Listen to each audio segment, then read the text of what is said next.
Hogwarts Legacy is now 2 years old.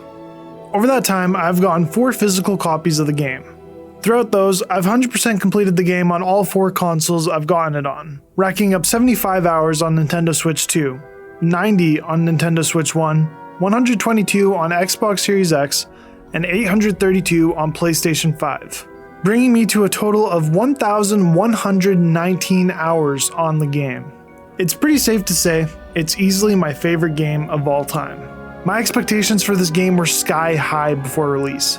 Players were promised life as a student at Hogwarts School of Witchcraft and Wizardry as they embark on a dangerous journey to uncover a hidden truth of the wizarding world. We were told we would grow our magical abilities by mastering spells, brewing potions, and taming magical beasts, and more. What we got was a beautiful open world game, dragons, waterfalls, Hogsmeade, and of course, Hogwarts.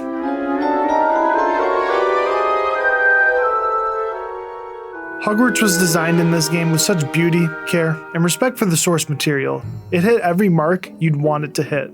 From getting sorted into a house elves in the kitchen, students hanging out around Hogwarts interacting with teachers, studying magic like learning Accio and Charms class, defense against the dark arts with the dueling table, pulling mandrakes out in herbology, brewing potions, learning how to fly a broom, reading glass balls in divination class, transforming things in transfiguration class, history of magic class, and even practicing spells on a training dummy while hanging out with other students. There's even new secrets to discover in Hogwarts in this game, like the map chamber and Salazar Slytherin's scriptorium.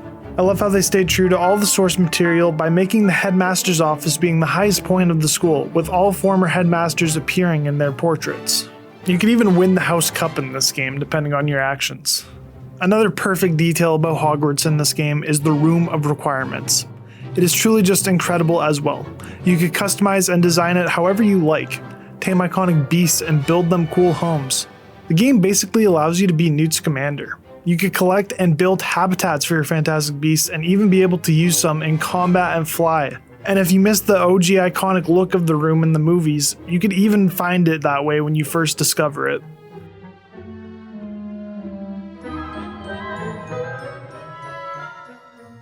They also included areas from the series that are very well beloved, like Gringotts and Azkaban. Even though you couldn't roam around in the open world, you still got to visit them. The game got many lore details right as well, like seeing Thestrals before death, getting your own wand at Ollivander's, meeting nearly Headless Nick in the Headless Hunt, seeing and mentioning stags at the lake Harry cast Expecto Patronum at, Polyjuice Potion, the Deathly Hollows, and being able to use plants and potions as weapons against enemies. I love that the game really took advantage of the story being 100 years before the main story, by adding lore like how Hogsmeade was founded by a Hufflepuff, and all the new lore of Hogwarts history and ancient magic. On top of that, the game has a huge variety of compelling characters, from Sebastian's ambitious stubbornness to save his sister, Poppy's loyalty to her loved ones and animals, Natty's daring bravery to save people before herself, and villains with the like of Ranrock, who staple their names up there with villains in the series like Voldemort and Grindelwald. This game was the best-selling game of 2023, which marked the first year since 2008 that a non-Call of Duty or Rockstar development title ranked number 1 in best-selling game of the year. I feel like people's biggest issue with the game's current state is the updates that we've been getting.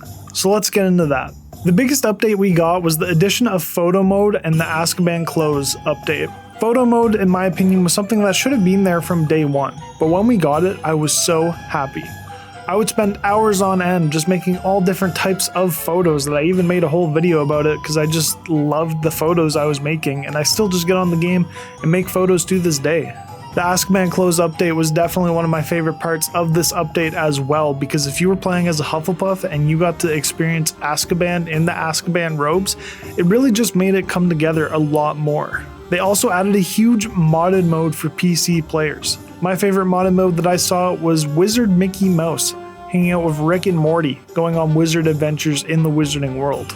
It's a really big bummer though that they haven't bumped that over to consoles. I would love to be able to ride dragons and do all the cool stuff that I've been seeing people do with the modded mode of the game on PC. It's really awesome that the developers pulled a Minecraft and they're just allowing people to mod the game to add more fun to it. The biggest release of Hogwarts Legacy as of late was the Switch 2 version of the game. And I really feel like this showed how powerful the Switch 2 is. The game runs just as good as it does on the Xbox Series S, which is incredibly impressive. It definitely stands out a lot more than it did back on the Nintendo Switch 1, which, by the way, I recorded all the gameplay for this video on the Nintendo Switch 2 version of the game. People are questioning the future of Hogwarts Legacy, and quite frankly, I don't blame them. We haven't gotten much updates, but there's been plenty of rumors of what's in store for the future. There's rumors Hogwarts Legacy 2 will be tied to the Harry Potter show. There was also a rumored cancelled 15-hour DLC, which I am very disappointed in.